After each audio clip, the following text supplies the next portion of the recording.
Igitoro ntigizosubira kubura kuko kuva ubu umuntu wese abishoboye ararekuriwe kuzana igitoro akongera akakidandaza.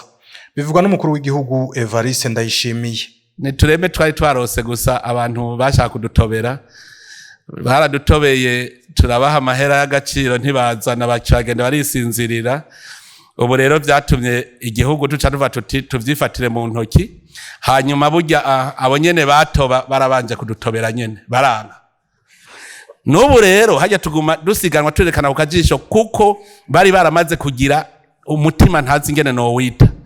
Ubu rero abantu bazoza baragaba tugira duhamagare abashaka gucuruza igitoro bose babizemo, kuko igitoro ubu turagifise hakenewe abaja kukizana kubera tutari bwubake ububiko bunini ngaha mu Burundi bw'igitoro.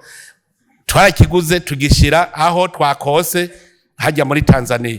Nuvuga wewe uraza ugatanga amahera ugacuza kukizana. Kubijanye n'abavunjayi bidoga ko basabwa ingwati n'imitahe minini kugira ngo bemererwe gukora, umukuru w'igihugu Evariste NDAYISHIMIYE abishura ati: bavunjayi none umuntu acuruza amahera mva makungu aba ari umworo? Mushaka ko bikorwa ni umworo? Kugira urangure nk'ubu none agiye abona umuntu azanye umuriyoni w'amadolari yo yavunja gute?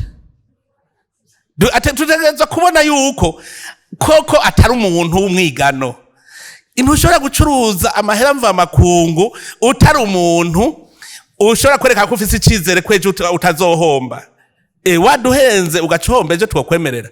Ntidushaka biga rero, dushaka abantu koko baje gukora uwo mwuga. Ivyo umukuru w'igihugu Evariste NDAYISHIMIYE akaba yabivuze ariko yishura abamenyesha makuru n'abene gihugu mu kiganiro yaremesheje mu ntara ya Kirundo kuri paruwase Kinyinya kuri 30 Kigarama umwaka wa 2022.